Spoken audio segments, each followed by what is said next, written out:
सकाळ सकाळ ठेवलं तरी हां, कुठल्याही टायमिंगला तुम्हाला जे जुळतंय, सकाळी जुळतंय सकाळी करा, संध्याकाळी जुळतंय संध्याकाळी करा, पण एकदा तरी पाणी गरम करून ठेवणं गरजेचं आहे. आणि ही जी 8900 आहे याच्यात पाणी रिफिल करायचं आहे, म्हणजे जेवढं कमी होईल तेवढं टाकायचं. मग दिवसात एकदाच फक्त खोलून बघायचं, कमी झालं असेल तर ॲड करायचं, नसेल कमी झालं तर नंतर तुम्ही ॲड करू शकता गरजेनुसार.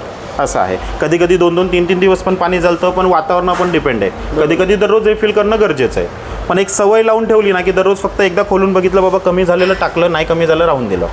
लाईटीचा कसा विषय आहे? समजा आता यात गेलीच बाबा एक 3 तासपर्यंत नाही अडचण येत.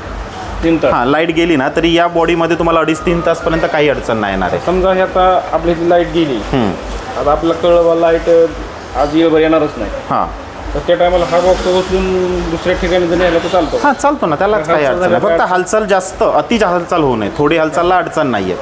तर कसं आहे, सिम्पल आहे बघा.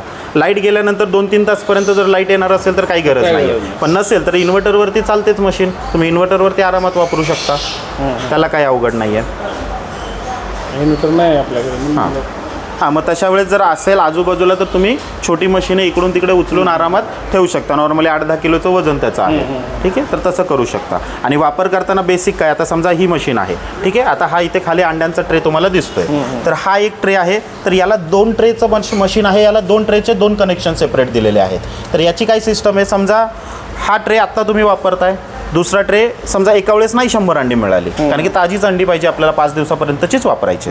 तर समजा नाही अंडी तुम्हाला 100 अंडी एका वेळेस अवेलेबल झाली, एक ट्रे आत्ता लावा, एक ट्रे नंतर लावा, आणि दोन्ही ट्रेचे कनेक्शन सेपरेट म्हणूनच दिलेत आपण, ठीक आहे. आणि समजा एका वेळेस नाही लावला तर मग ज्याचे 18 दिवस पूर्ण झाले, ज्या अंड्यांचे 18 दिवस पूर्ण झालेत जेव्हा आपण कोंबडीचे करतो, तर ती खालच्या ट्रेची पिन काढून टाकली, वरच्या ट्रेची समजा तुम्ही नंतर लावले, 4 दिवसाने 5 दिवसाच्या गॅपला लावले, तर त्याला नंतर कनेक्शन काढायचं. म्हणजे तेच फक्त कॉम्बिनेशन आपण याच्यामध्ये करू शकतो. हा प्लस पॉईंट आहे.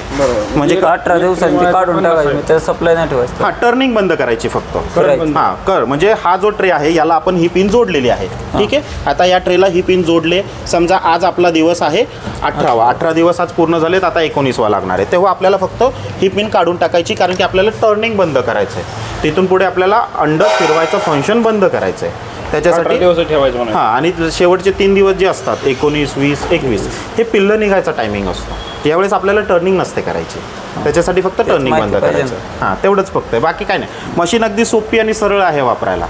फक्त विशेष काय काळजी, 2 ते 3 काळजी. एक तर मशीन थोडं एकदम बंद खोलीत नका ठेवू, थोडं मोकळ्या हवेत, खेळत्या हवेत ठेवा, पाणी रिफिल करा. त्याच्यानंतर अंडी घेताना 5 दिवसाच्या आतलीच घ्या शक्यतो, आणि नर मादाला क्रॉस असेल याची काळजी घ्या, घरची असून द्या किंवा बाहेरून घ्या. हे 2-4 गोष्टी आहेत ज्यांची आपण काळजी फक्त घ्यायची असते याच्यामध्ये.